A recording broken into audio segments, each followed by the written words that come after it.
Buenas noches, bienvenidos a Verdad Consecuencia, semana caliente, ¿no? Si las hay. Y hay mucha muy caliente, buenas noches. Ya está con nosotros acá Ernesto Tenenbaum, periodista destacadísimo, colega. Gracias, Ernesto, por venir a charlar un rato con nosotros. Porque como no pasa nada en la Argentina, está todo, y en cualquier momento llega Esper también, que se suma.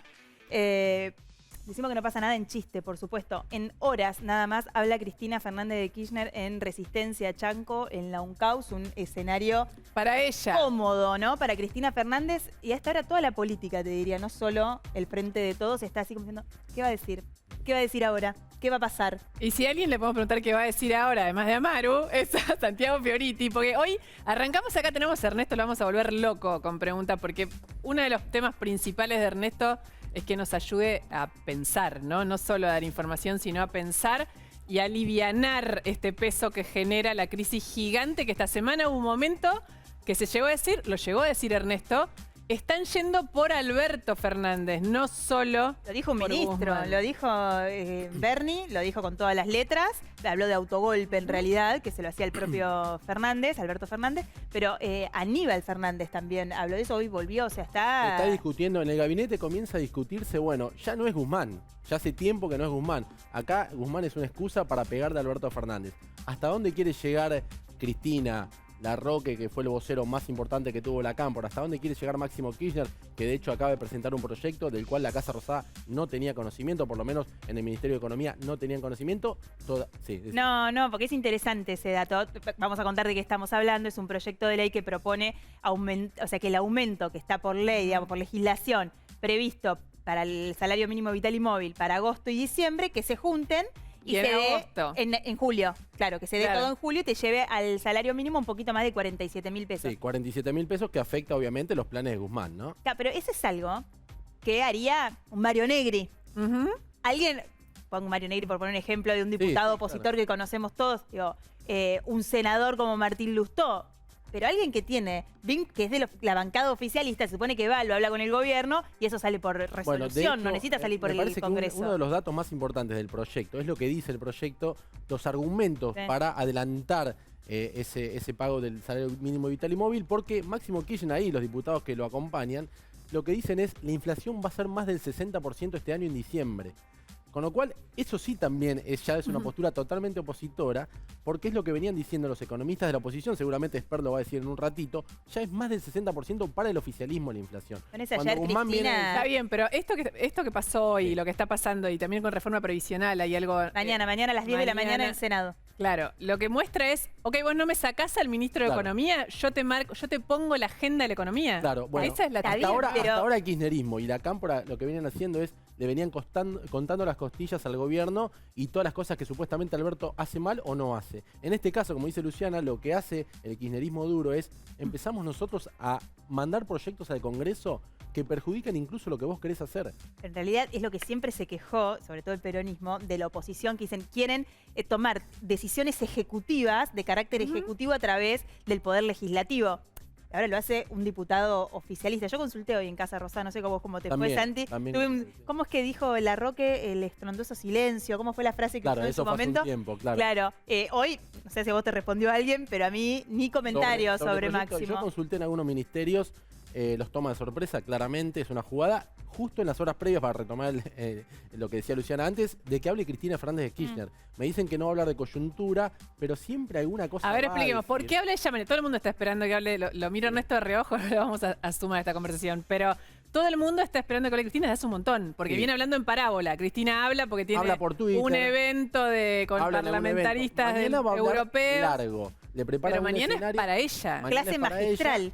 Clase magistral a las 5 de la tarde, rodeada de todo su público. Esperan 4.000 personas en el lugar y va a haber gente afuera, como siempre, el kirchnerismo va a movilizar. Está Jorge Capitanich como anfitrión, es el gobernador preferido, o uno de los preferidos de Cristina Kirchner, uno de los hombres que suena como candidato presidencial, que Cristina está envalentonando. Lo recibe mañana, la recibe a Cristina. Cristina va a hablar largo y va a hacer referencia seguramente, por lo menos elípticamente, a todo lo que está pasando.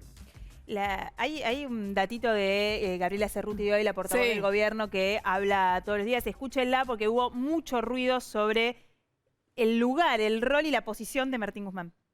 Quería consultarle acerca de una noticia que trascendió en los últimos días en algunos portales, donde se señala que desde el Gobierno Nacional se habría sondeado a algunos referentes expertos en economía, inclusive a exfuncionarios de otros gobiernos para reemplazar al ministro de Hacienda. Es falso. Gracias. ¿Alguna otra pregunta? ¡Epa! ¿Perdón? Yo le digo que es falso. Bueno, Hay un problema de Sí. audio, no quedó claro, pero ella desmintió. Ella lo que dice es que es básicamente. falso que se haya sondeado a posibles ministros de Economía para quitar a Guzmán del camino. ¿Es falso?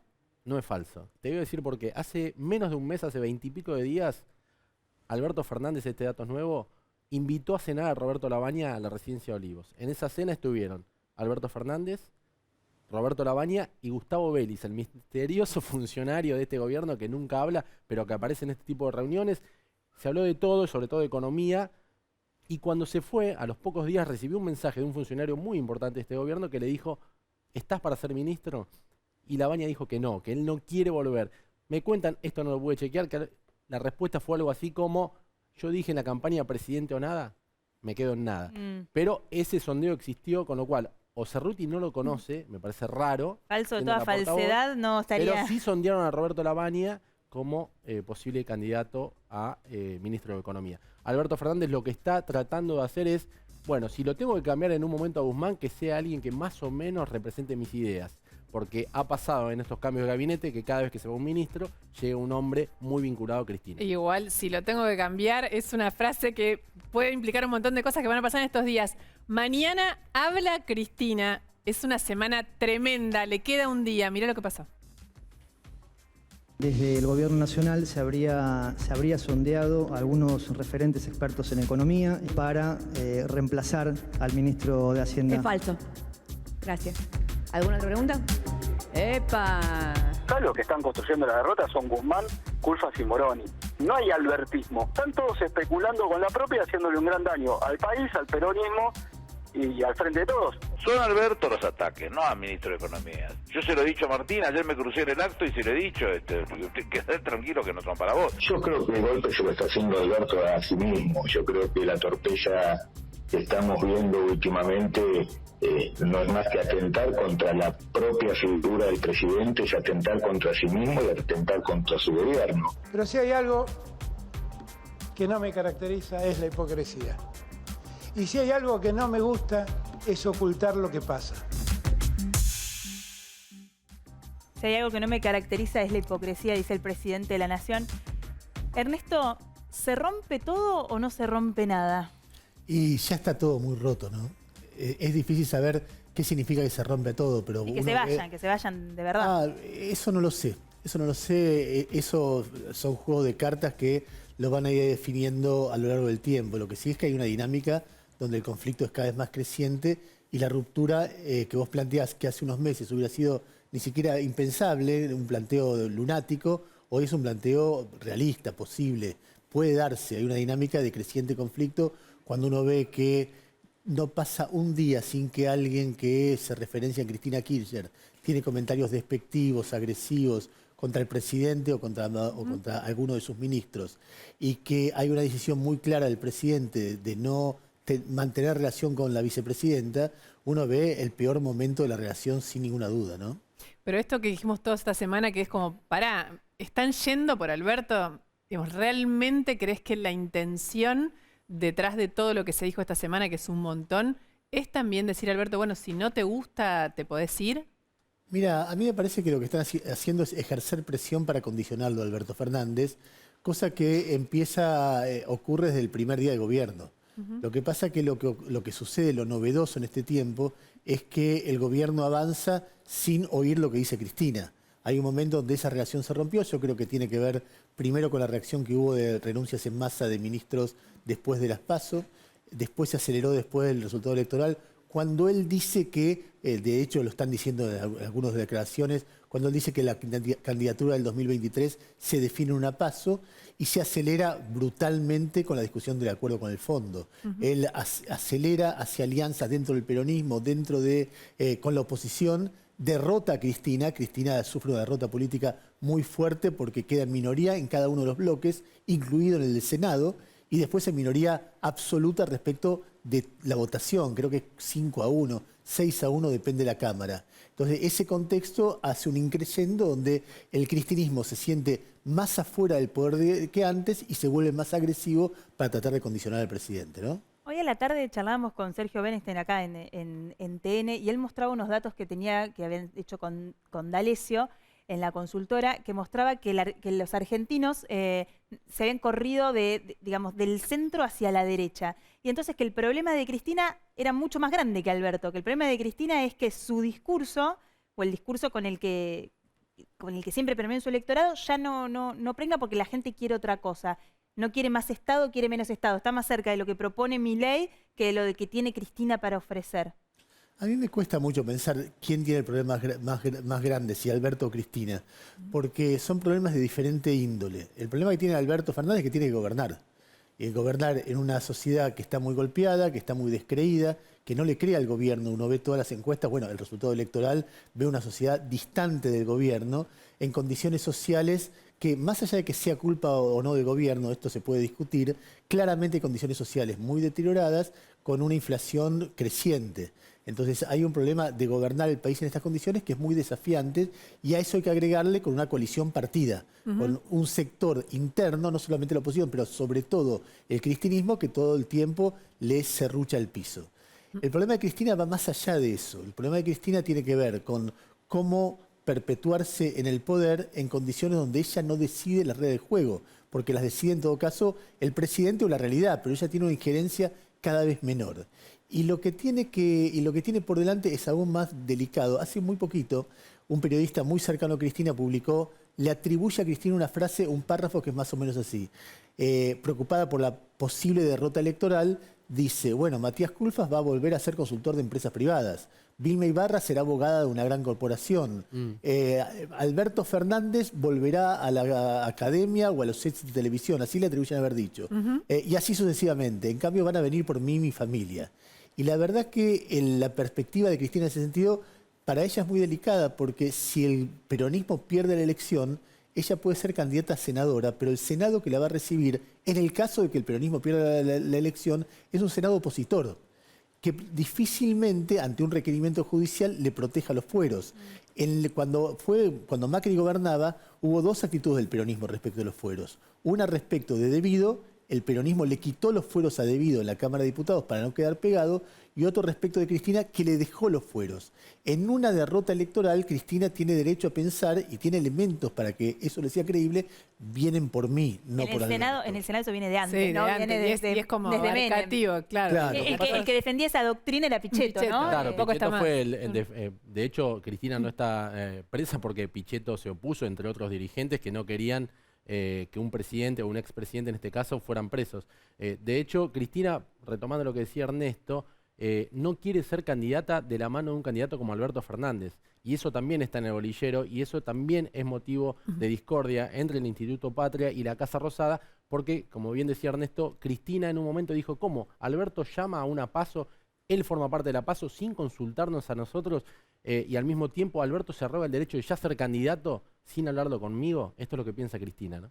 A ver, déjame ordenar un poquito para tratar de salir de lo coyuntural e ir un poquito más a lo que yo creo que hay de fondo de esta discusión. Alberto y Cristina durante 10 años estuvieron sin hablarse, desde el 2008 al 2018 más o menos. En ese contexto, cuando ellos, no solamente eso, sino que Alberto la criticaba durísimamente en los medios de comunicación, todos conocemos el derrotero de Alberto en ese momento, y Cristina, por su parte, lo tenía entre ojo y ojo a punto tal que hoy los funcionarios de Cristina te dicen cualquiera de nosotros que hablar con Alberto era inmediatamente visto como un traidor. O sea, era un pecado hablar con Alberto Fernández. No solamente se perdonaron, sino que ella lo hace presidente. Cuando ella lo hace presidente, uno ve esa escena y dice, acá hay un problema. ¿Cómo van a saldar las diferencias? Y la verdad que había que hacer un trabajo que no se hizo. Por eso esto está explotando como está explotando en este momento. El problema se divide para mí en 3 partes. Una es quién manda.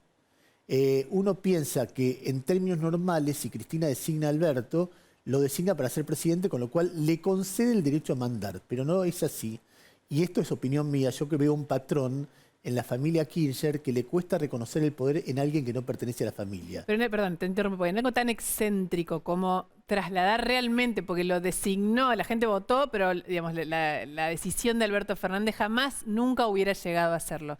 En algo tan excéntrico uno podía pensar que se iba a dar una cosa tan sensata como decir, bueno, como sos el presidente, a pesar de que te puse yo no voy a opinar, bueno, y vos vas a mandar. En todo caso, era un desafío saldar ese problema.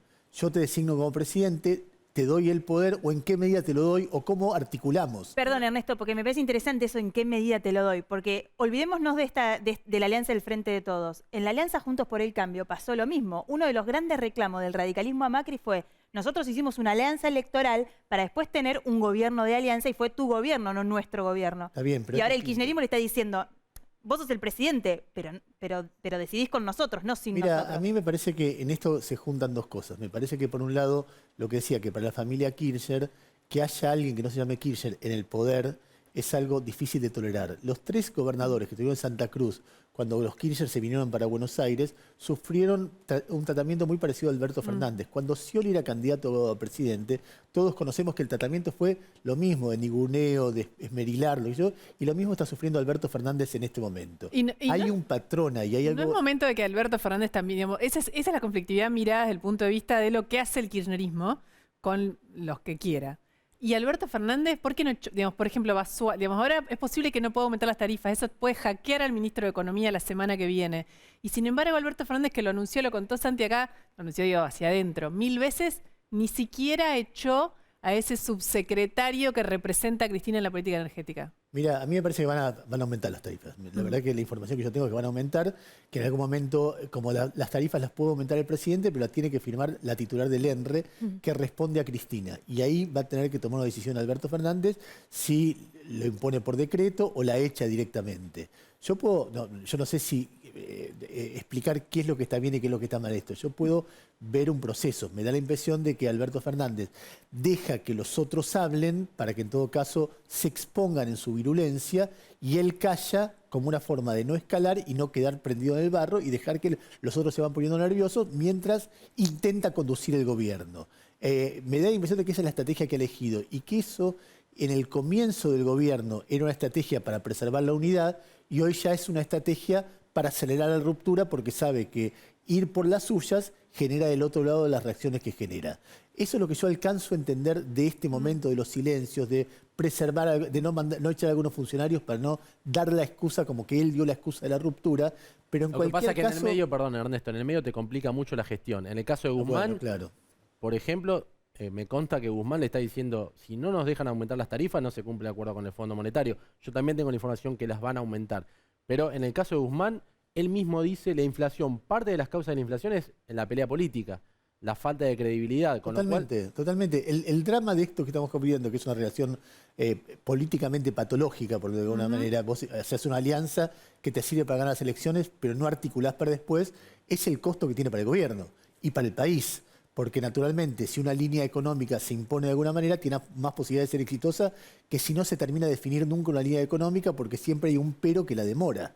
Entonces, lo que hay de drama en esto es, mucha gente pensó desde el principio, este hombre es un títere.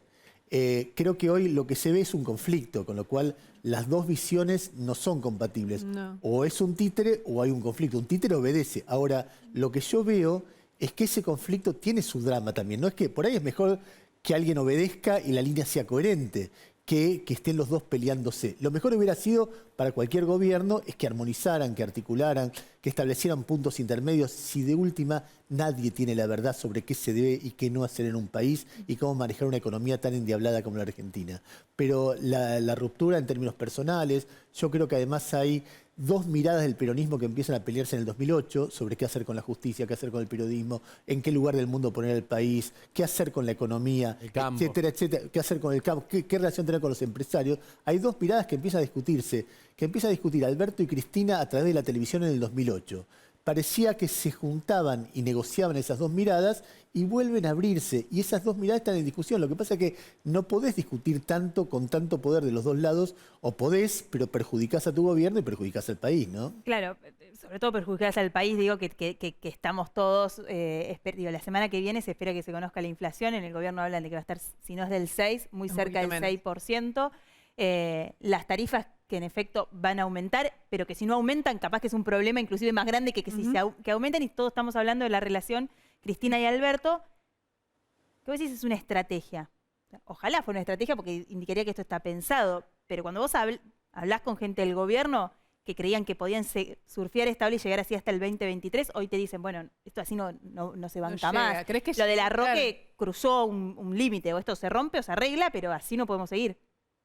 ¿Se arregla? A ver, yo no veo ninguna perspectiva. Veo que desde lugares del kirchnerismo y de algunos sectores de oposición dicen no llega a diciembre del 2023. A mí me sorprendería que no llegara. Es decir, uno cuando trata de recordar en qué condiciones caen los gobiernos, son condiciones extremas. No, pero yo hablo del frente de todos, ¿no? Del del gobierno. frente de todos, del frente de todos unidos. El frente de todos puede romperse. Como se rompieron muchas cosas en la historia del país. No es la primera vez que nosotros, que tenemos cierta experiencia en cubrir cosas, uno recuerda la interna Menem-Duhalde, y bueno, estaba convencido Duhalde de que el cadáver de José Luis Cabezas se lo había tirado Menem o Chabrán en el camino al cual iba a pescar. Era de esa virulencia. Uno recuerda Chabrán saliendo de la Casa Rosada y un grupo de gente rompiéndole el auto. ¿Se acuerdan de todo eso? Bueno, la interna de la Alianza, Chacho Álvarez yéndose del gobierno y vaciando de la Rúa. La interna Kirchner-Lavagna después. Ha habido en todos estos años una serie de internas en un país que es endiablado, donde la clase política le cuesta mucho gobernar en armonía. Cristina no tuvo ese tipo de internas, pero se fue deshaciendo el kirchnerismo. Alberto Fernández, Sergio Massa, Hugo Moyano. Bueno, cantidad y cantidad de dirigentes que se iban. Todos los mismos de 20 Por eso, años. todo eso no ayuda. Ahora vamos a hablar de Milei, pero no ayuda a los discursos como los de Milei. Pero escuchá a Susana Jiménez, que hoy habló, y que cuando habla Susana Jiménez también representa, aunque no parezca, un enorme sector de la sociedad. Escuchémosla. No puede ser, esto no puede durar, no puede ser que la Constitución no se respete, que yo no puedo creer, sinceramente. Todo el mundo está pensando que algo tiene que pasar. Por supuesto que el pueblo se levante y diga, no, basta. Sí, eso es lo que yo me gustaría, porque no puedo ver sufrir a la gente así. Aparte con la inseguridad, a mí lo que más me duele, te juro, es la inseguridad. ¿Cómo es posible que maten así a la gente y no pase nada? Nadie ha ganado. Mezcla un montón de cosas, mezcla los planes sociales, mezcla la política, mezcla la economía y mezcla la inseguridad. Pero esa conversación que la dijo Susana Jiménez, y solo por eso obviamente un montón de gente la escucha, también representa a un montón de gente. Mira, hay cosas distintas. Susana Jiménez tiene una posición política muy conocida. Susana Jiménez siempre había el presidente Mauri. Después lo otro que uno dice, los países tienen problemas, porque uno ve esta interna y uno trabaja esto y la cuenta y ve los problemas que tiene el país. No estoy seguro que todos los problemas del país se llamen Alberto Fernández, porque si no sería cuestión de cambiarlo. En una época se decía que todos los problemas del país se llamaban Mauricio Macri, o Cristina Kirchner, o Fernando de la Rúa, o Carlos Menem, y van cambiando los presidentes y los problemas siguen, lo que demuestra que el problema no es de un presidente. A mí me parece que más allá de lo que uno ve como la interna, hay elementos para pensar dos cosas. Primero, que este gobierno realmente recibió una herencia muy dura en términos de endeudamiento, de inflación, de pobreza, etcétera, que esa herencia fue complicada por la pandemia. Todos los gobiernos de la región han perdido las elecciones, que después vino la guerra y que después están los errores propios de esto que estamos contando, todo eso, pero para juzgar y que la gente está muy enojada. La gente realmente está muy lejos del gobierno. La perspectiva histórica para juzgar este gobierno todavía no la tenemos. Es decir, eso, en 1988, un panel así analizaba a Alfonsín, con la inflación era el peor gobierno de la historia. Pasó el tiempo y fue valorado de otra manera. Con lo cual me parece que para hacer juicios, la gente tiene derecho a hacer juicios terminantes de lo que quieran. Los comunicadores públicos quizá un poquito menos, porque uno tiene que ser un poco más equilibrado y pensarlo un poquito más. Es un país que desafía, es un país diabólico que desafía a todos los presidentes. no hay uno que haya acertado y en estas condiciones es mucho más difícil. Ahora, eso no quiere decir que el gobierno no cometa errores. De hecho, los estamos contando y que sea un gobierno dividido que en su división, pero por ejemplo, uno tiene que contar al mismo tiempo que las cifras de recaudación de hace 2 días muestran un crecimiento fuerte de la economía y al mismo tiempo que la inflación es un problema muy grande.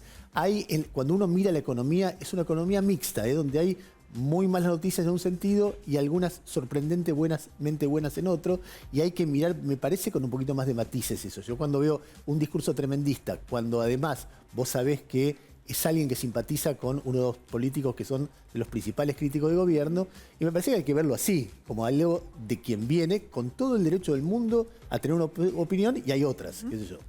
Lo vamos a sumar a Bruno Giacono, no sé si lo conoces, es un gran periodista que trabaja con nosotros en Verdad Consecuencia, y que es lo que hacíamos un poco cuando éramos más chicas nosotras también, que era cuando te metes en los papeles hasta el fondo. Hola Bruni, pero que no sé si estamos muy paradas. Vamos a correr acá esta semana se conocieron algunos datos, fue tapa del diario La Nación, creo, esto de que el Congreso lleva gastado 15.000 millones de pesos en lo que va del año y aprobó una sola ley. Y en el medio de eso la pregunta siempre es, los gastos de la política están justificados, obviamente, porque tiene que funcionar, pero también tiene que funcionar con cierta sensatez en un país que tiene la inflación que tiene y la pobreza que tiene, y Bruni tiene todos los datos. El gasto absurdo de la política. Por ejemplo, la política tiene que funcionar con tanta plata se necesita, Bruno. Así es, bueno, un ejemplo concreto del gasto absurdo de la política es justamente lo que estábamos hablando. El Congreso de la Nación ya gastó 15.000 millones de pesos de su presupuesto en lo que va del año. 3.000 millones de esos fueron directamente al bolsillo de los senadores, ¿Cuánto de los gana diputados. un senador, un diputado? Más 340.000 pesos en mano, neto. En mano. Y de sus asesores. Y 12.000 al funcionamiento del Congreso. Ahora, la pregunta es, ¿saben cuántas leyes aprobó? Una sola, la de Hasta hace un apoyo, ratito que acaba de aprobar otra, pero... la de apoyo, digamos, al acuerdo con el Fondo Monetario Internacional. Ustedes recuerdan, hace tan solo semanas atrás. ¿Cuántos asesores dijiste? Digamos, es 8.000 millones de pesos de asesores. Sí, 8.100 millones de pesos en asesores. Son 3.500 asesores los que trabajan con todos los diputados y con todos los senadores de la Nación. Y además a ese gasto realmente muy importante se le tienen que sumar más de 1.200 millones de pesos en 2022 solamente en el salario de los diputados y de los senadores. Esa es la enorme caja del Congreso de la Nación. Y por supuesto, esto nos llevó a investigar otras cajas, la legislatura bonaerense, la legislatura porteña. La legislatura bonaerense tiene un presupuesto de 27.900 millones de pesos, pero tiene una particularidad. No tiene un portal de datos abiertos. Es muy difícil saber cuánto se ejecutó, cuánta de esa plata se utilizó. Es imposible saber cuánto destina un diputado, porque además pasa algo parecido también en la provincia de Santa Fe. Pero tenés fondos, no son fondos reservados, pero tenés fondos que sirven a los legisladores provinciales para... becas, estímulos, distintas cosas que son una caja negra. Pero no hay, o sea, nunca accedemos los periodistas a la rendición de esos estímulos. De hecho, hicimos una consulta, digamos, concreta a las autoridades de la legislatura bonaerense. No nos respondieron acerca de cuál es la ejecución hasta ahora en lo que va del año del presupuesto de la legislatura. ¿Cuánto gana un diputado, un senador de la provincia de Buenos Aires? También entre 340 y 350.000 pesos neto en mano. Siempre a cobrar. Más todos los asesores, ¿no? Que muchas más todos veces porque ese es un detalle muy importante. Porque si bien no conocemos el nivel de ejecución, sabemos que al menos 1.189 millones en la legislatura bonaerense va al pago de los asesores de todos los legisladores bonaerenses. Y 511 millones solamente en 2022 al pago de los salarios justamente de los diputados y de los senadores de la provincia de Buenos Aires. Y en la legislatura porteña pasa algo parecido. Son 60, ¿no? La legislatura, los legisladores porteños. ¿Saben cuántas leyes se aprobaron en lo que va del año? 17. Y esto un éxito. Sí, pero con todo respeto, no son leyes que vayan realmente a cambiarle la vida a los porteños. Por ejemplo, cambios de nombres de las calles, cuestiones que tienen que ver con patrimonio. En las 17 estamos hablando. En las 17, cuestiones que tienen que ver con el patrimonio de la ciudad. No son leyes importantes. Era fin de año que siempre hay una sesión maratónica en la que se aprueba todo junto y no sabes, te mete todo ahí en la bolsa y no sabes ni qué sale. La legislatura porteña tiene un presupuesto de 12.000 millones de pesos. En total ya se utilizaron 2.400 millones de pesos. 216 millones de pesos es lo que se destina en total al salario de los 60 legisladores porteños y por supuesto también tienen asesores. Que también ganan 300 y pico mil pesos. Sí, ganan todos. ¿Está bien, Ernesto, lo que gana un legislador? Y depende cómo se mide, qué sé yo. si vos me dijeras gana 1 millón de pesos, lo que me sale decir, es muy difícil saber, medir qué está bien, cuánto se gana. Lo que me sale decir es que un legislador no debería ganar mucho más que la gente a la que representa. Y el salario medio es mucho menor a eso. Sí, ahora le voy a preguntar a Bruno. Ahora, para cualquier persona que vive de clase media sabe que 300.000 pesos es un ingreso habitual en familias de clase media. Después hay un universo gigante que no. Yo insisto, me gustaría que ganaran lo mismo que es un salario medio. Ahora, habría que ver comparativamente con otros países cómo funciona, no lo tengo claro eso. Sí, es un poco fuerte cuando uno habla del Congreso, la estructura es tan gigante que cuando eso vos... es otra cosa. Cuando vos lo mirás, la foto esta, Vos decís 4 meses del año... Una sola ley... El problema es que no trabajen. No, y 3.000 millones de pesos son en sueldos de asesores y diputados y senadores. Y tenés 12.000 millones de pesos más en esa gigantesca estructura en 4 meses. Vos me preguntaste otra cosa, en eso estoy de acuerdo. Ahora, yendo a lo que decía Ernesto, hay enormes gastos también en el gobierno nacional, en el Poder Ejecutivo Nacional. ¿Saben cuántos asesores tiene Alberto Fernández, los ministros y la vicepresidenta? 60. Ahora, no nos quedemos solo con Yo en eso estoy de acuerdo con 60 en total. Pero no nos quedemos con ese número. Eso me parece poco. La verdad. Cada ministro tiene 2 asesores, pero luego los secretarios, es decir, los que vienen debajo de un ministro, también tienen asesores. Bueno, solamente... Si vos contar lo que tiene cada diputado, tiene un séquito de gente de asesores. Son alrededor de 260 asesores solamente para el presidente, los ministros y algunos secretarios de Estado. Se gasta este año 660 millones de pesos. Es un número pequeño, por ejemplo, si lo comparamos con lo que van a gastar de viáticos y de pasajes. 8.700 millones de pesos es lo presupuestado para todo este año. Ahí está. Ya se gastaron 2.000. Bruni, correte un poco, me va a odiar Botox, nuestro director. Si querés meter al lado de Santiago. Expert, buenas noches. ¿Cómo le va? Buenas noches. Estábamos conversando. Acabo de votar. Acabo de venir al Congreso. Ahí está, por eso yo te... Convirtió en ley, o sea, habilitaron, o sea, es ley la inversión en cannabis medicinal. 4 cosas se decidieron hoy. En primer lugar, la Cámara de Diputados emplazó a las comisiones que tienen que tratar boleta única de papel a que traten la boleta única de papel para que después vuelva al Pleno para que sea sancionado por ley si es que se consiguen los votos hacia fines de mes, creo yo. Y después se sancionaron 3 leyes. Yo voté en contra de las 3, pero bueno, el Congreso... ¿Votó en contra del cannabis medicinal? Votó 3 leyes, espérate que te cuento. Sí. 3 leyes, la industria del cannabis, una ley vinculada con el VIH y un blanqueo de capitales para la construcción. Sí, yo voté en contra de las 3. Un blanqueo de capitales. Es más complejo ese proyecto, pero lo del cannabis medicinal me intrigó, Expert. ¿No está de acuerdo? No, porque la ley... El título luce mucho más lindo de lo que es adentro del proyecto de ley. A ver, yo creo que la Argentina tiene un pus de regulaciones, consejos, asambleas, el Estado presente, prohibiciones, obligaciones. Y las 3 leyes están completamente cruzadas por las 3 cosas por las cuales yo me metí en política para combatirlas. Así que no puedo, si quieren hablamos una por una, pero estábamos hablando del gasto de la política. Estábamos hablando del gasto de la política. Las 3 leyes engordan el gasto de la política y mucho. ¿Usted cuántos asesores tiene? ¿Se acuerda? ¿Sabe? 4. 4. Sí. Y, a ver, yo publiqué mi sueldo de diputado son 370.000 pesos en la mano. Sí, lo estaba contando recién Bruno. Y yo no recuerdo exactamente cuánto cobra cada uno, pero el promedio no supera los 150.000 pesos de los asesores míos. De los asesores. O sea, ponerle entre mi sueldo y mis asesores, 1 millón de pesos por mes debo costar yo. ¿Y estos 15.000 millones que gastó en 4 meses el Congreso de su presupuesto? Y eso supongo que suma todo lo que es el Congreso. Suma ¿no? todo, sí. Los empleados del Congreso. Sí, el Congreso todo. tiene una planta de empleados muy grande. Los chicos son fantásticos, los que nos atienden a nosotros son bárbaros. Supongo que debe incluir los gastos de la biblioteca del Congreso también, ¿no? Pero es mucho, es un gasto absurdo en esta Argentina. ¿Es un gasto absurdo en esta Argentina? 15.000 millones de pesos en 3 meses. Sí. Un delirio. O sea, si yo como diputado te digo que cuesta 1 millón de pesos por mes, ¿cómo hace para gastar 15.000 millones? O sea, multiplicar el mío por 257. ¿Qué es lo que pasa?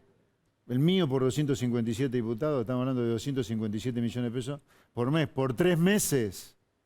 Por 3 meses 257, Sí, estamos 4 hablando de técnicamente, creo. 800 millones de pesos. ¿Dónde están los 15.000? Yo no lo veo. ¿Pero qué hay que hacer? ¿Echar gente ahí de...? Pero no hay duda, no hay duda. No hay duda de eso, pero no en el Congreso solamente, sino en la cantidad de ministerios que tenés, la cantidad de plata que va a las provincias sin ningún condicionamiento y terminás armando emiratos como el de Infran en Formosa, obscenos, o el de Capitanich en el Chaco. Aparte, a ver, no hay duda que el tamaño del Estado hay que achicarlo. La gente no da más de pagar impuestos. Si la gente no da más de pagar impuestos, es porque vos tenés que pagar un Estado que no da más. Es fácil la cuenta. Ernesto, te sumo por una cosa más. Que nombró a Formosa recién y hubo un fallo muy polémico de la justicia relacionado con Infran de la justicia de Formosa. Que en la radio esta semana vos lo estuviste citando como un ejemplo de las cosas que enojan a la gente. ¿Tiene mucho que ver el funcionamiento de la política y la justicia con el voto de la gente en Argentina? ¿O el enojo de la gente? La verdad que no lo sé. A mí me parece que el enojo de la gente tiene que ver con muchas cosas, tiene que ver con muchos años en los cuales, sobre todo el salario ha perdido poder adquisitivo. Después se puede discutir cuáles son las causas, pero en los últimos 4 años, desde 2018 para acá, hay sectores, por ejemplo, el empleo público perdió un 40% del poder adquisitivo, que uno puede decir está bien porque son empleados públicos, está mal, pero el empleo público son muchos y hoy veía estadísticas y son 40% de pérdida del poder adquisitivo. Hay otros, y nadie, más allá de lo que haya pasado en un periodo o en otro, en los últimos 4 años, gana más en poder adquisitivo que lo que ganaba. A eso se le agrega una situación de desgaste muy fuerte. La verdad que los desafíos de la pandemia, más allá de la opinión que tenga cada uno respecto de cómo tal gobierno o tal otro gobierno, el porteño, el formoseño, el argentino, manejó la pandemia, más allá de eso, también me parece que en todos nosotros hemos vivido años muy difíciles, los años de 2018-2019 en términos de la devaluación brutal que se produjo, la fuga de capitales, la disparada del dólar, etcétera, con la inflación creciendo velozmente, estos años de pandemia, donde la inflación vuelve a crecer muy fuertemente, hacen que haya una sociedad muy cansada, muy enojada, a veces muy distante del gobierno, claramente muy distante del gobierno, como decíamos ahora, y uno cuando ve las encuestas de opinión, y la verdad que se pregunta si las alternativas que esa sociedad va buscando son alternativas sensatas, si el enojo lleva a buenos caminos o a malos caminos. Me refiero, qué sé yo, por ejemplo, cuando Javier Milei, con quien yo tengo una muy buena relación, me parece una persona amable, cordial, etcétera, plantea que la educación pública no debe existir en la Argentina tal cual la conocemos, sino que hay que hacer un sistema de aporte voluntario y después dividir eso en vouchers para que cada familia pueda pagarse lo que pueda de ese voucher para ir a educación privada y cambiar eso, es una propuesta que uno ve como muy difícil de implementar, muy dolorosa para muchos sectores que no pueden llevar, pero la gente no está escuchando eso. Y entonces está tan enojada con lo que pasa que por momentos uno ve las encuestas, no solamente en la Argentina, en muchos lugares del mundo ve la gente buscando alternativas por los márgenes del sistema. Esa reacción uno la ve como justificada, pero también puede llevar a aventuras de las cuales después es difícil volver. Entonces hay como una situación con ese enojo que tiene costados que por lo menos desde mi punto de vista, de mi perspectiva de lo que debe pasar en una sociedad, a mí me genera como inquietud, decir, ¿qué está pasando en la cabeza de la gente? ¿Hacia dónde van las sociedades en este momento, no? ¿En qué lugar, Esper, se coloca de esta descripción que hace Ernesto? Él nombró a Milei, con quien usted a veces en algunas cosas en general concuerda. La última vez que estuvo acá le preguntamos por Cristina o por Milei, y usted dijo sin dudas Milei. Cristina Kirchner, yo creo que es lo peor que le pasó en la historia democrática de la Argentina. O sea, bueno, pero sí, no, te corté la pregunta. No, está bien, no digo. Sí, cree que si se ubica como en este universo de alternativas, no usaste la palabra peligrosa, Ernesto, pero con los márgenes. Claro, con esta... No, yo no me siento aludido con lo que dice Ernesto de ninguna manera. Yo no estoy en el margen, pero ni en pedo en el margen. Yo pienso en que hay que hacer cosas de absoluto sentido común, que en los países donde estas cosas no se discuten le va bárbaro a la gente. Cuando digo la gente no estoy hablando del poderoso, el rico, estoy hablando de la gente de laburo. A mí en la calle me para la gente de laburo, un portero, un tipo que atiende la estación de servicio, un kiosquero, para decirme, dale, espera. O sea, evidentemente las cosas que yo digo que hay que hacer no son, wow, qué cosa extraña. A ver, si yo te digo, tenemos 7 millones de trabajadores trabajando en negro. Ningún empresario quiere contratar a nadie porque siente que con estas leyes laborales y con los jueces laborales dementes que tenemos fallando, siente que meten una bomba atómica dentro de la empresa en lugar de empleado, ¿dónde estará el problema? ¿En la ley de gravedad o en las leyes laborales? Y es obvio que están en las leyes laborales, entre otras cosas, por supuesto, no soy minimalista. Granata, Yo creo que hay un Granada. sistema que funciona mal, acá un sistema que es mucho más complejo que las leyes laborales. Tenés un Estado elefantiásico, leyes laborales, la época de las cavernas, y una economía y un país que se niega a comerciar con el mundo, que lo usa como prestamista, no como una oportunidad para comerciar. Dale. No, le preguntamos por sí o por no. Me dice... Yo no tengo machete, así que voy a estar lo con vamos a vos. hacer junta. Se enteró que hoy Máximo está diciendo que el aumento del salario mínimo lo hagan todos Chica, hoy juntos desde estuve agosto. Desde las Pero lo 10 presentó en la- hace 12 horas estoy en el Congreso. Bueno, en ese mismo presentó él. congreso presentó él un proyecto de ley hoy para adelantar Máximo Kirchner. para adelantar el aumento del salario mínimo vital y móvil previsto para agosto y diciembre, pagarlo todo en julio. Todo el junto en 1 de julio. julio, que se vaya a 47.800 y Sí. algo. ¿Está de acuerdo o no? Le está agarrando, bueno, no tengo pelo yo, pero está tomando el pelo a la gente. ¿Él cree que corriendo más rápido que la inflación algún día los salarios le van a dar la inflación? Entonces, Dígale, se lo voy a decir a Máximo aquí, se lo voy a dejar de tomar el pelo a la gente.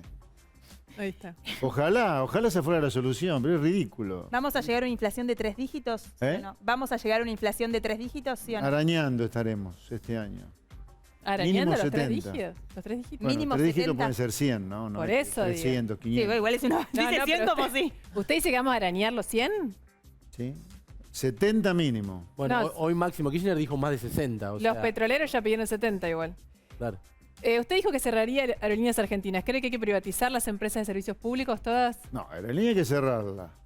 Sí. En paralelo, decretar cielos abiertos para que los buenos empleados de aerolíneas que hay, y muchos, consigan rápido un trabajo. Argentina es el 8º país en dimensión territorial del mundo, así que la cantidad de empresas que vendrían a volar a Argentina es enorme. El resto de las empresas, la que es viable la privatizo y la que no es viable se cierra. ¿Hay que reformar la Corte Suprema de Justicia? ¿Hay que ampliarla, sí o no? No, a ver, hay que respetar el fallo de la Corte, hay que respetar, sobre el Consejo de la Magistratura, la Corte hablaste, perdón. La Corte. La Corte. La Corte, no, hay que dejarla como está. A ver, Cristina lo que está buscando claramente y toda su gente es la impunidad. Así que todo lo que hagan tiene que ver con eso, todo. ¿Vos, Ernesto, crees que hay que ampliar la Corte? No. De todo lo que dijo Expert es en lo Están de acuerdo en eso. Es en lo que coincido. Yo creo que la Corte no hay que ampliarla. Creo que las cosas que se dice de la Corte, no veo argumentos serios para objetar el funcionamiento de la Corte. Creo que si algo hay que hacer sí en la Corte es designar la persona vacante, pero es decir, por la renuncia de Elena Hayton de Lonasco, y que eso solamente se puede solucionar de una manera, por acuerdo.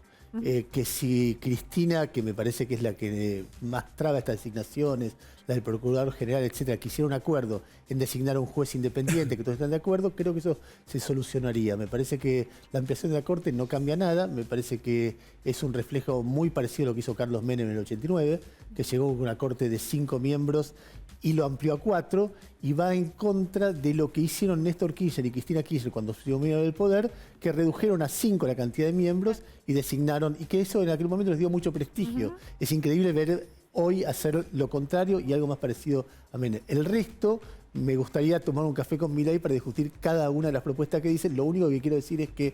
Con Expert. Con Expert, sí. Bueno, por ahí con Expert y con Milei. Con Milei también. Claro. Pero digo que hay muchas cosas que suenan muy sencillas de hacer, como por ejemplo bajar el déficit o echar gente en un canal de televisión, pero después cuando alguien es gobierno y hace eso, las consecuencias pueden ser dolorosas y encima no solucionar los problemas. Pero daría para una charla eterna. Cada vez que nos encontramos discutimos más o menos lo mismo. No, por eso yo creo que, Ernesto, tenemos que hablar de los hijos, de los nietos, jugar a las payanas. Ni de política ni religión, No, decía, ¿no? no poner de acuerdo No, en nunca, algunas porque hemos cosas debatido, yo he ido a tu Tenemos que ir a programa. la pausa, pero Sí, sí. Expert llegó tarde, pero se queda acá, todavía tiene mucho para decir. Ernesto tiene la obligación de jugar al verdad consecuencia. Claro que sí. Y a otro Está juego preparado. Depende. Y a otro juego más que él desconoce, y Fioriti tiene los puños todavía llenos de verdades. Ya venimos.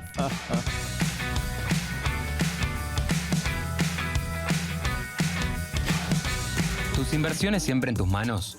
Para invertir de forma inteligente. Descarga nuestra app. Inviu. Transformando tu manera de invertir.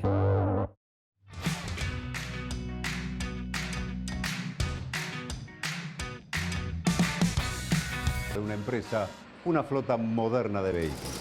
Por eso, a la hora de renovar el parque automotor, piense en el especialista. Nadirán Mercado, subastas online.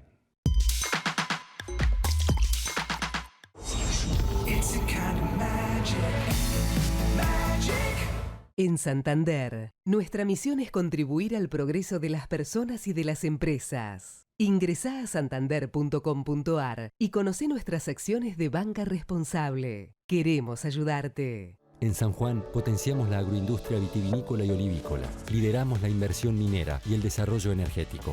En esta tierra hay oportunidad. San Juan.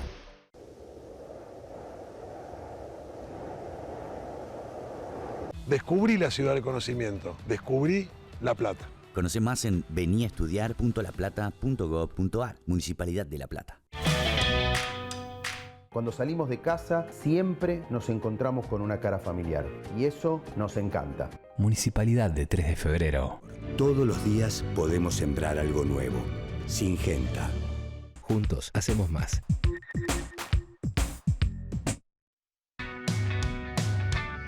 Se está empezando a preparar Bella y Bestia. Tenemos 3 minutitos. Vamos a improvisar con el juego de hoy porque así juegan los dos. Exacto. Y no discriminamos. Un verdad consecuencia reformado. En realidad van a aparecer fotos, imágenes, nombres. Pone un título a cada uno. Cada uno tiene que ver esta imagen y decir, tac, cortito, contundente. Vamos alternando uno y uno. Uno y uno. Primera imagen. Los dos. ¿Viste? ¿A la vez no? Máximo Kirchner. Tu título, Ernesto. Desubicado. Inútil. Inútil. Ahí está. Bueno, vamos con la siguiente. La siguiente. Rapidito, ¿quién está? Sergio Massa. Y volátil, digamos. Avión a chorro. Más rápido que un avión a chorro, quiso decir.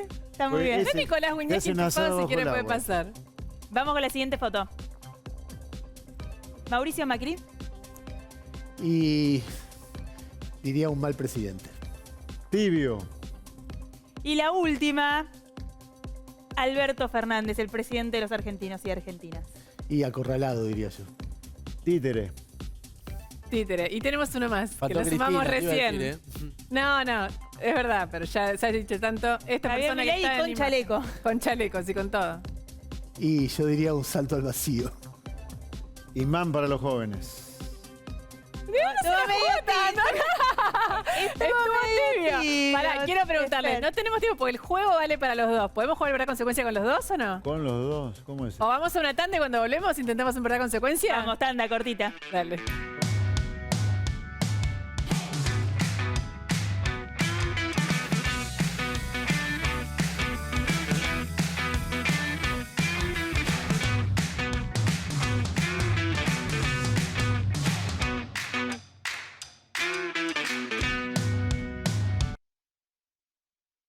Somos tu destino de crecimiento, con políticas activas para generar competitividad y desarrollo y la infraestructura que tu proyecto necesita. Entre Ríos, una provincia fuerte que está en marcha. Gobierno de Entre Ríos.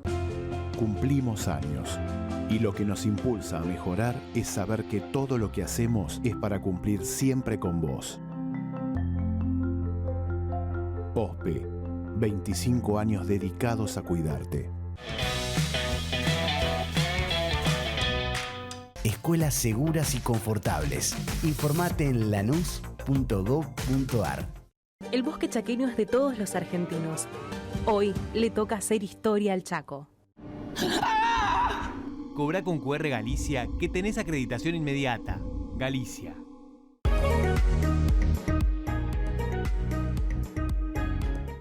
Acero para hacer. Ternium. Te despertás, desayunás algo rico, agarras la bici o el micro y a trabajar o estudiar. El mundo está acelerado y ahora la forma de jugar también. Vas a tu agencia de Lotería Amiga, jugás a la instantánea y podés ganar al instante. La instantánea, rápido, fácil y sin esperar el sorteo. Lotería de la Provincia, Gobierno de la Provincia de Buenos Aires.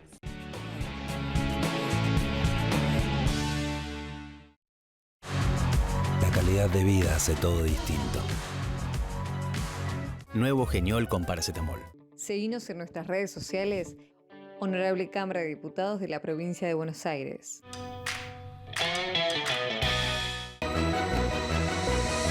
La transformación no para.